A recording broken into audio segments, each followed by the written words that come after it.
जो लोग भारत से प्यार करते हैं, आज भी उनके अंदर एक भारत बसता है। वो अपनी उस कोशिश से कि कैसे भारत को वो कुछ दे पाए, कैसे वो भारत की संस्कृति में कंट्रीब्यूट कर पाए, जो भारत के सामने चुनौतियां हैं, उन चुनौतियों को कैसे उसमें उनकी भूमिका हो कि वो कम हो, जो आवाजें भारत में भारत विरोधी हैं उनको कैसे कॉर्नर दुनिया के मापदंड पे किया जाए, जो भारत के साथ खड़ी ताकतें हैं उसे कैसे मजबूत किया जाए। इसी संदर्भ में दुनिया भर में ये आवाजें सुनी जा रही हैं और मुझे इस बात की खुशी होती है कि जब हम अपने ही घर में अपनी आवाज नहीं निकाल पाते थे, जब हमारा बोलना ही सेकुलरिज्म को खतरा मान लिया जाता था, देश तोड़ने वाली ताकतों को इस देश में पूरी ताकत के साथ उनका बचाव किया जाता था, इस देश की संस्कृति को गाली देने वाले लोगों को बड़े बड़े पुरस्कारों से नवाजा जाता था। आज 1000 साल के बाद ये मौका भारतीयों के और सनातनियों के हाथ लगा है कि आपके मन में क्या है, आप क्या सोचते हैं, ये सोचते क्यों हैं, क्या वजह है कि आप जिसको पूरी दुनिया में लोग विश्व गुरु के नाम से जानते थे, आज आपके अपने ही मुल्क में आपकी राय, आपकी पहचान, आपकी पूजा पद्धति, आपकी उपासना, आपका फेथ, सार्वजनिक तौर पे उसका प्रदर्शन करने में आप डरते हैं, आप एडजस्ट करते हैं, आप काउंटर नहीं करते। इन सब बैकग्राउंड में आज पूरे देश के अंदर वो आवाजें उठ रही हैं। मुझे खुशी है कि इंग्लैंड में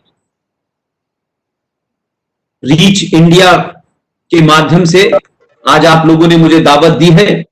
मैं पूरी कोशिश करूंगा कि आपके मन में उठने वाली जिज्ञासाएं और जो मैं जिन मुद्दों को लेकर के भारत में अपनी आवाज उठा रहा हूं उसके प्रति भी मैं आपको अवेयर करूंगा। वो तमाम सारी बातचीत में भावुकता कम आपको मिलेगी, तथ्य और तर्क और रेफरेंसेस ज्यादा होंगे। और मेरी और हमारी पूरी टीम की ख्वाहिश है कि आधुनिक भारत का सनातनी इस देश के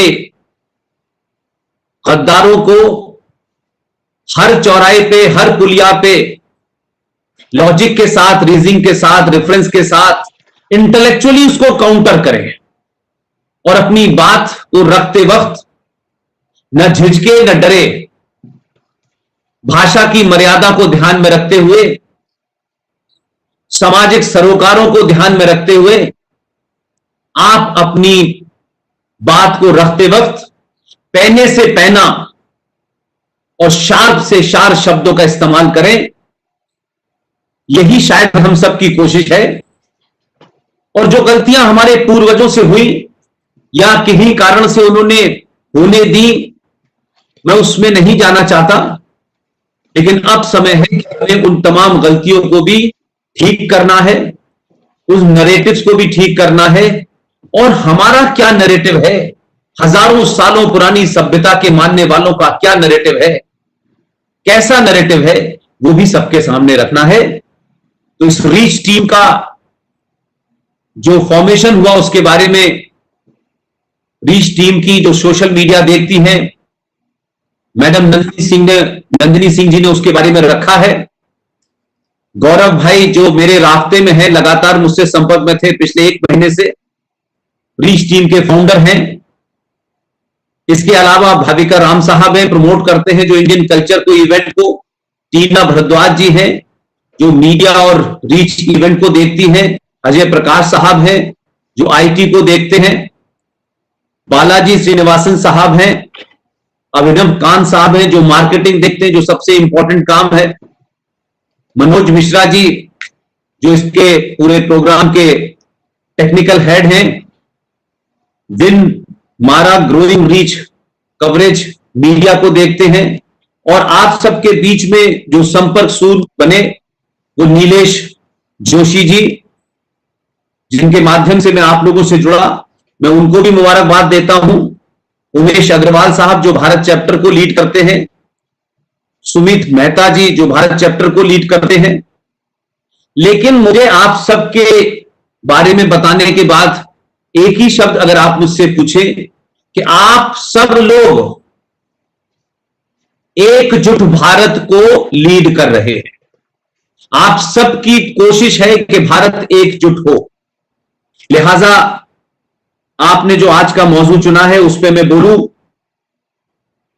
चाइना के बारे में आजकल बहुत चर्चा है। हमेशा ध्यान रखिए कि आदमी के निजी जीवन में, परिवार में, समाज में और देश में एक ऐसी प्रतिक्रिया होती है कि जैसे हम अपने घर के अंदर अपने पड़ोस में किसी गुंडे से एक बार डर जाते हैं और वो गुंडा, वो बदमाश अगर एक बार आपको डराने में कामयाब हो जाता है तो उसका डर कई नस्लों तक व्याप्त रहता है। ऐसा ही समाज में होता है, ऐसे ही देशों में होता है। लेकिन मुझे इसमें जो बात आपसे कहनी है कि 1962 में चाइना ने क्या किया,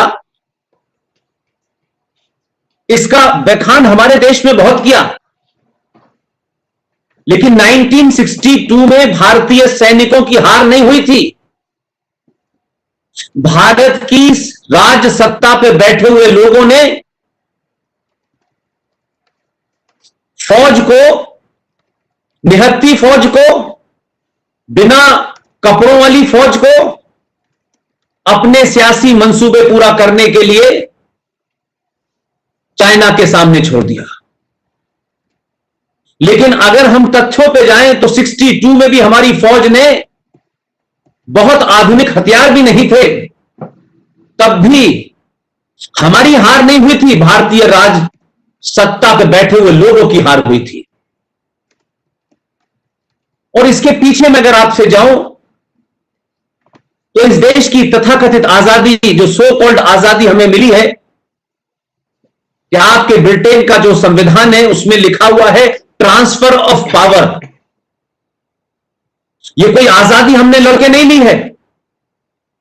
हमने हो सकता है कि लड़ाई करके उन्हें मजबूर किया हो कि वो कमजोर हो गए हो,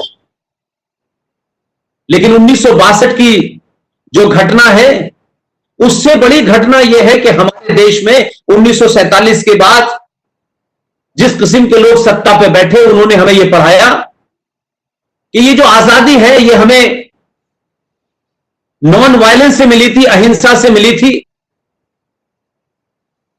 हमें चरखा काटने से मिली थी, और हमारे पुरुषार्थ में कोई दम नहीं था।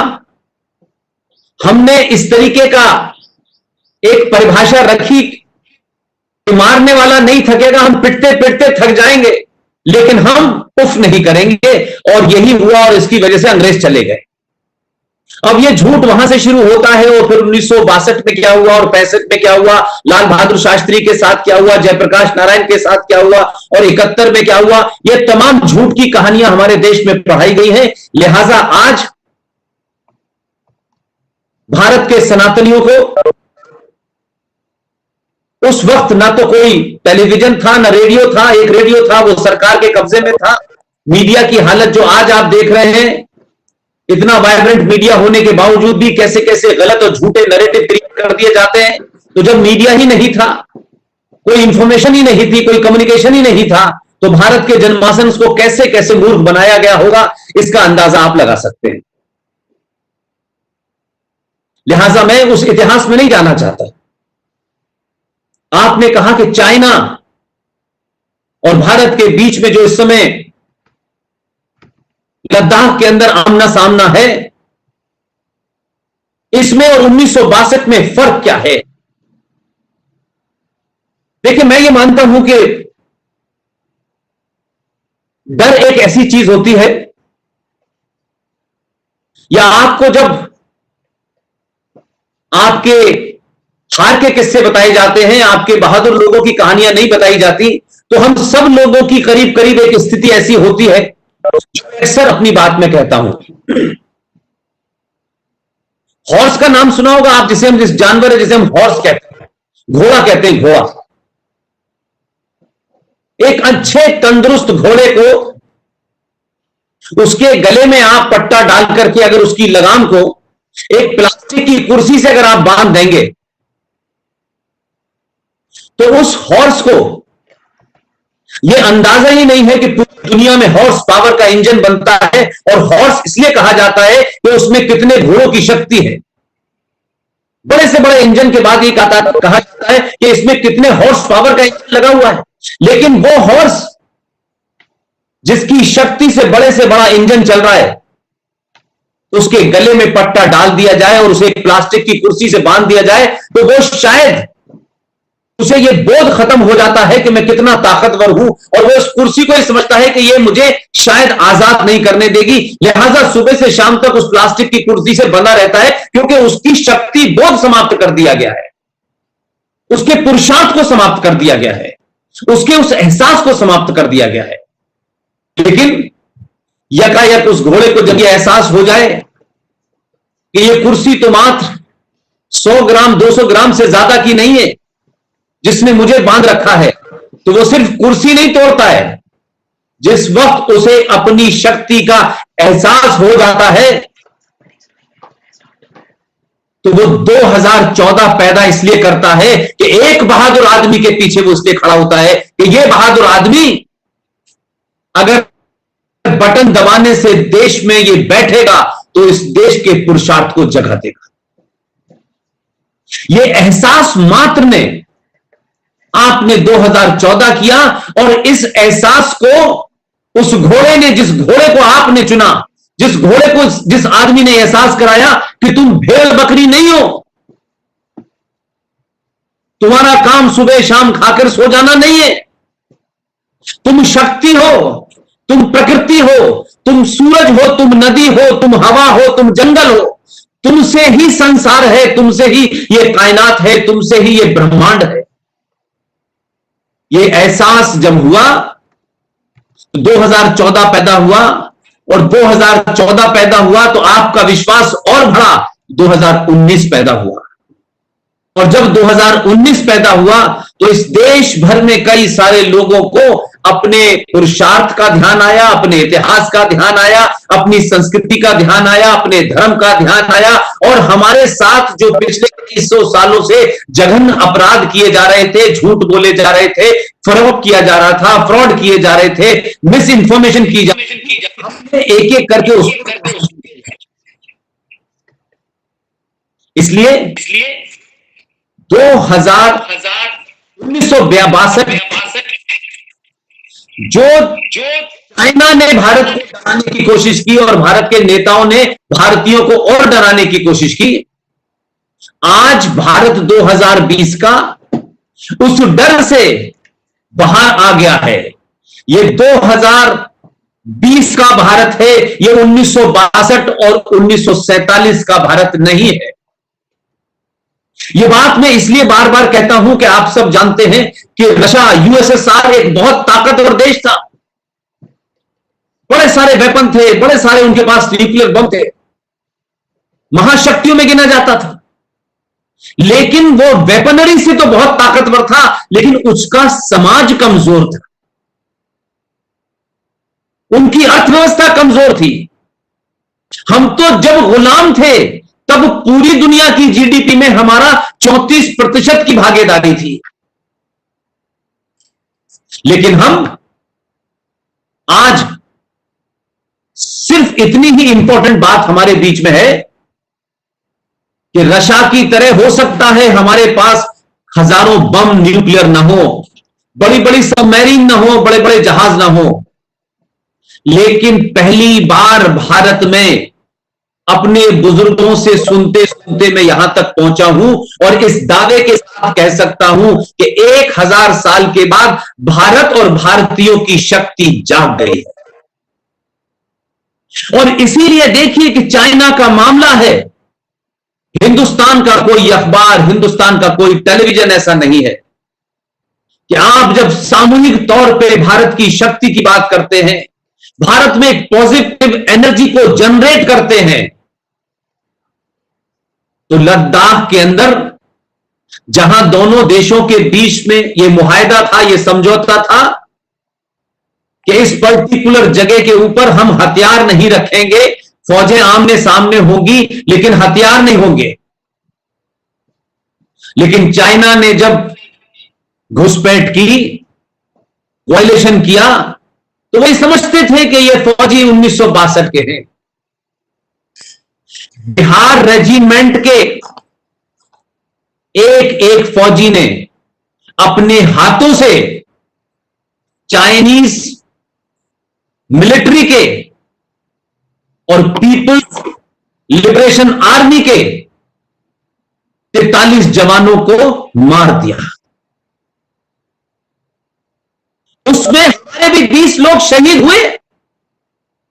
लेकिन जब यह खबर भारत में पहुंची कि भारत के जवानों ने चाइनीज को पहली बार, क्योंकि 62 के बीच में कई बार वो हमारी जमीन पे आता रहा है, क्योंकि हमारे और उसके बीच में कुछ सारे बॉर्डर्स पे डिस्प्यूट है, और क्योंकि यथास्थिति बनाई रखी है, क्योंकि बातचीत चल रही है, तो उस यथास्थिति को तोड़ करके चाइना ने जब यह कोशिश की, तो भारतीय फौजों ने 1962 के बाद पहली बार वो प्रतिक्रिया दी कि फौजियों ने ईंट का जवाब पत्थर से दिया, जिसके कारण पूरे भारत के अंदर जो चाइना को लेकर के एक दबाव था, कमजोरी थी, दब्बूपन था, वो समाप्त हो गया है।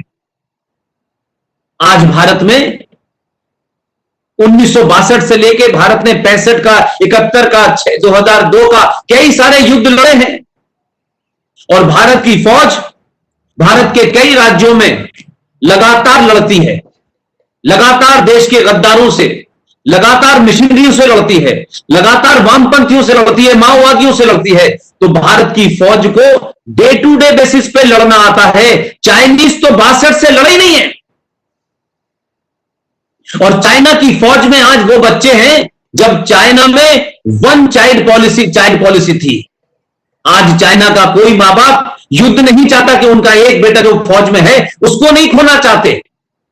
और भारत में जिस मां के 5 पुत्र हैं और जिसके घर पे उस फौजी की लाश पहुंची है, उसने कहा कि मेरा दूसरा बेटा जाने के लिए तैयार है। इस समय सामाजिक तौर पे एक राष्ट्र के अगर हम पस मंजर में देखें तो भारत के अंदर गली गली, मोहल्ले मोहल्ले न सिर्फ चाइना के खिलाफ रोष है, बल्कि चाइना को आर पार की लड़ाई के लिए यह देश मानसिक तौर पे तैयार है। सरकारें क्या फैसला करेंगी नहीं करेंगी सरकारों के हाथ में है, लेकिन मैं ये मानता हूं कि सरकार भी जनमानस को मायूस नहीं कर सकती, और ये चाइना का जो खुलेआम गुंडागर्दी है इसका सरकार भरपूर जवाब दे रही है। और मुझे जो मेरी रिलायबल सोर्सेज हैं, चाहे वो नेपाल में हो, चाहे वो लद्दाख में हो, चाहे हुकूमत के ओहदेदारों के बीच में हो, मुझे नहीं पता कि आपके माध्यम से ये बात कहां तक जाएगी, क्योंकि कुछ बातें सार्वजनिक हो चुकी हैं। आप इस बार ये ध्यान रखिएगा कि चाइना से भारत का कन्फ्रंटेशन 100% होने जा रहा है। इस कन्फ्रंटेशन की पोजीशनिंग हो रही है। वर्ल्ड पॉलिटिक्स पूरे तौर से बदलने वाली है। 1945 में जब वर्ल्ड वॉर 2 हुई थी, उसके बाद अटलांटिक चार्टर बना था और पूरी दुनिया की व्यवस्था बनी थी। यूएनओ बना, सिक्योरिटी काउंसिल बनी, तमाम अंतरराष्ट्रीय संगठन बने। 45 के बाद 24 अक्टूबर 1945 को आपको पता है यूएनओ बना। आज इस घटना के बाद खासतौर से चाइना ने पूरी दुनिया के साथ जो अमानवीय, जो इनह्यूमन काम किया है, अपनी सत्ता और अर्थव्यवस्था को पूरी दुनिया में फैलाने के लिए जिस तरीके से कोरोना नाम के वायरस को बायोलॉजिकल वेपन का इस्तेमाल किया और दुनिया को अस्त व्यस्त करके अपनी जो हेजेमनी है, जो अपनी एक्सपेंशनिस्ट पॉलिसी है, उसकी तरफ बढ़ रहा था। इसलिए आज अमेरिका में जो हो रहा है, जो सड़कों पे आग लगाई जा रही है वो भी चाइनीज पैसे से, चाइनीज लोगों द्वारा अमेरिका को अस्त व्यस्त करने की कोशिश की जा रही है, ताकि अमेरिका और भारत का जो एक स्ट्रॉन्ग गठजोड़ है उसे कमजोर किया जाए और नवंबर के चुनाव में ट्रंप के खिलाफ माहौल बनाया जाए ताकि वो कमजोर हो। आपके यहां भी कोशिश हुई, जो हमारे मुल्क में 30-32 करोड़ मुसलमान रहते हैं वो और इनके सगे भाई जो पाकिस्तान में 22 करोड़ रहते हैं वो यहां से जाए, हिंदुस्तान का मुसलमान जाए, बांग्लादेश का मुसलमान जाए, पाकिस्तान का मुसलमान जाए, वो इंग्लैंड जाए, वो ऑस्ट्रेलिया जाए, वो अमेरिका जाए, लेकिन वो सब भारत के खिलाफ साजिश करते हैं। भारत को कैसे कमजोर किया जाए इस कोशिश में लगे रहते हैं। लिहाजा वही ताकतें आपके मुल्क में, जब आपके यहां चुनाव हो रहा था तब वो ताकतें क्या कर रही थी? वो भारत के अंदरूनी मामलात में, भारत के संविधान में कुछ चीजों को हटाया या बढ़ाया गया, उस पर इंटरफेरेंस कर रही थी। और आपके यहां की राजनीतिक दलों में लेबर पार्टी, उसको लगता था कि मुसलमानों के दबाव में आकर के अगर हम जीतेंगे तो उनसे रेजोल्यूशन पास करवाया गया कि आप आ जाएंगे तो यूनाइटेड सिक्योरिटी काउंसिल के अंदर आप इस बात को रखेंगे कि भारत 370 कैसे हटा सकता है। इंग्लैंड को भी अपने गरिबान में झांकना चाहिए, स्कॉटलैंड के बारे में उनका क्या ख्याल है, अगर कश्मीर के बारे में उनका यह ख्याल है। लिहाजा आपने अपने पुरुषार्थ से उन ताकतों को इंग्लैंड में नहीं जीतने दिया जो भारत विरोधी थी, जो सनातन विरोधी थी। इसलिए मैं मानता हूं कि चाइना को लेकर के आज पूरी दुनिया के अंदर कुछ भी कोई कह ले, लेकिन भारत के 100 करोड़ सनातनी इस बार कटिबद्ध हैं। बूढ़ी बूढ़ी हमारी माएं, दादी दादा उम्र के लोगों ने कहा है कि चाइना को एक बार सबक सिखाइए। ये चाइना जो पिछले 50 साल से भारत को डराता है और जिस तरीके से भारत के साथ जारहाना हरकतें करता है, लेकिन गौरव भाई और गौरव भाई की टीम, मैं आपको फिर कह रहा हूं कि भारत की फौजें और भारत की सत्ता और व्यवस्था और समाज सब एक प्लेटफॉर्म पे खड़े हुए हैं। लेकिन जो हमारा दुख है, जो हमारी तकलीफ है, भारत के अंदर करोड़ों गद्दार और हजारों लोग व्यवस्था में बैठे हुए हैं और एक पॉलिटिकल पार्टी पूरे तौर से सार्वजनिक मंचों से खुलेआम चाइना को यहां से जासूसी करती है। उन दोनों ने 2008 में बाकायदा यह समझौता किया कि हालात कितने भी बुरे होंगे, भारत की इंडियन नेशनल कांग्रेस जो कभी इस देश की आजादी के लिए सबसे आगे थी, आज उसके ऊपर नकली गांधियों ने कब्जा कर लिया है। 2008 में आपने साइन किए कम्युनिस्ट पार्टी, चाइना की कम्युनिस्ट पार्टी से कि हमारे पार्टी टू पार्टी हम जो है एक दूसरे को हाई लेवल इंफॉर्मेशन एक्सचेंज करेंगे। यही वजह है कि पिछले साल जब भूटान में डोकलाम की जगह जब चाइनीज फौज घुसी, तो इसी पार्टी का प्रेसिडेंट खामोशी से चुपके से भारत की दिल्ली की चाणक्यपुरी के अंदर चाइनीज एम्बेसी में मिलने गया। पहले डिनाई किया, फिर रंगे हाथों पकड़ लिया गया तो मान लिया। हमारी जो कमजोरी है, हमारे अपने मुल्क के अंदर बैठे हुए राजनीतिक गद्दार, ब्यूरोक्रेटिक गद्दार और इस समाज में ऐसे करोड़ों लोग हैं जो भारत की हार और भारत को नीचा देखते होने में उनको खुशी मिलती है। वो पूरी ताकत से लगे हुए हैं, वो खुल के टेलीविजन पे बोल रहे हैं, टेलीविजन के बाहर बोल रहे हैं, माहौल बना रहे हैं इस मुल्क के अंदर। जब भारत ने अपने पुरुषार्थ को दिखाया तो वही ताकतें कह रही है कि नहीं नहीं नहीं, हमें तो दोस्ती चाहिए, हमें तो शांति चाहिए। वो गद्दार हैं जिन्होंने 1962 में भारतीय सेनाओं को खून देने से मना कर दिया था, लेकिन ये गद्दार संसद में भी हैं, विधानसभाओं में भी हैं, व्यवस्था में भी हैं और हर पार्टी में बैठे हुए हैं।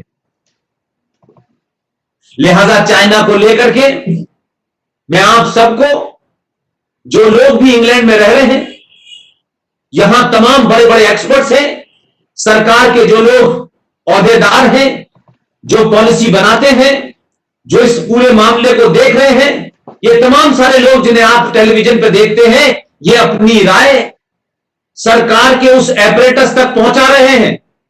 और ये तमाम सारे लोग एक्सपीरियंस लोग हैं, इसलिए इनकी राय महत्वपूर्ण है।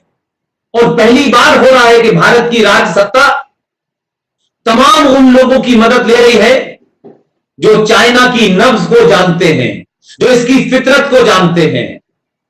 लिहाजा आपने जिस आदमी को चुना है वो सिर्फ चाइना से लड़ने नहीं जा रहा, चाइना के खिलाफ लड़ाई नहीं है। चाइना की असली ताकत है उसकी अर्थव्यवस्था। और उसकी अर्थव्यवस्था को जब भारत के प्रधानमंत्री ने कहा कि अब हमें लोकल से ग्लोबल होना है और लोकल को ग्लोबल बनाना है, तो बहुत तकलीफ हुई बहुत लोगों को। और कई करोड़ लोग जो पाकिस्तान परस्त हैं, जो भारत को कमजोर होना देखना चाहते हैं, जो भारत से कश्मीर को पाकिस्तान को देना चाहते हैं, वो तमाम सारे लोग इसलिए परेशान हैं कि अब तक वो समझते थे कि पाकिस्तान को ही भारत शिकस्त दे सकता है। उनको लगा कि भारत चाइना को भी तबियत से आंखें दिखा सकता है। लिहाजा वो पूरी ताकत से भारत के अंदर एक ऐसा माहौल पैदा करना चाहते हैं कि भारत के अंदर बड़ी कम्युनल प्रॉब्लम हो गई है। इसलिए कुछ लोग इस्लामिक देशों को चिट्ठी लिख रहे हैं जो संवैधानिक पदों पर बैठे हुए हैं। कुछ लोग इस्लामिक देशों को चिट्ठी लेकर के भारत को सबक सिखाने की बात कर रहे हैं। कुछ लोग राजनीतिक दलों में बैठे हुए हैं, उनको यह समझ नहीं आ रहा है कि कैसे हम भारत के खिलाफ जो हमारा एजेंडा पिछले 70 सालों से चल रहा था वो चलता रहे। आज जागरूक समाज ने उन तमाम सारे लोगों को पकड़ लिया है, कमजोर कर दिया है। इसलिए टेलीविजन की डिबेट में उसके माध्यम से, सोशल मीडिया के माध्यम से जो भारतीय सनातनियों का गुस्सा है वो बाहर आ रहा है।